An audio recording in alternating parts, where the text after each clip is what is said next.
Къде е дедо? Не е паднало, дедо. Това са капаците. Да. Да. Горе, да. Да.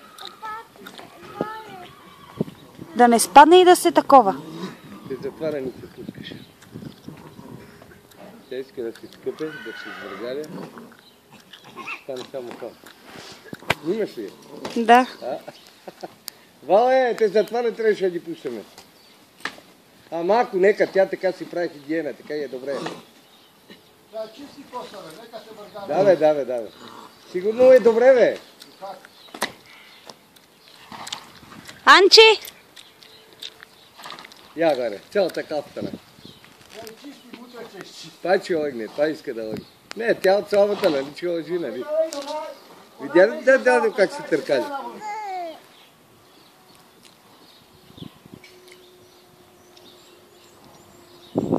Тя иска малко да подиша въздух, да се поразходи. Я го виж това. Това е пич как скачва малко.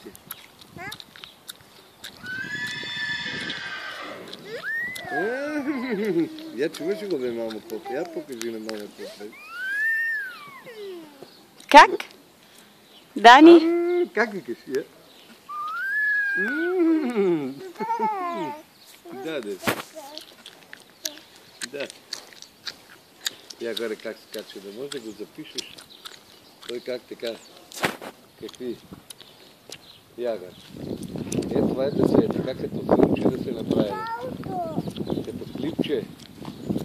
Анче, ела моето. Тя иска зелено дядо. Знаеш как се пасе сега такава купичка.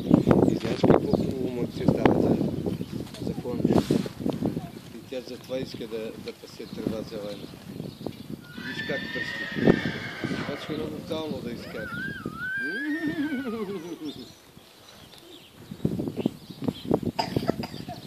Имаш ли го, да? Снимам го. Да? Ето, пак стана.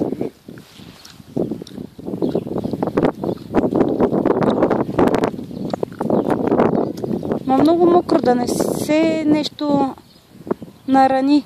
Виж как се не може да стигне с глава и горе с къпчета. Айде не му духа. Ана ба! Ела тук! Ма страх ме! Виж как с двата задни краки спрете като тръгне да го опира. Виж ли внимава? Ана ба! Ела тук! Бе, жужулчо малък! Какво правиш ти?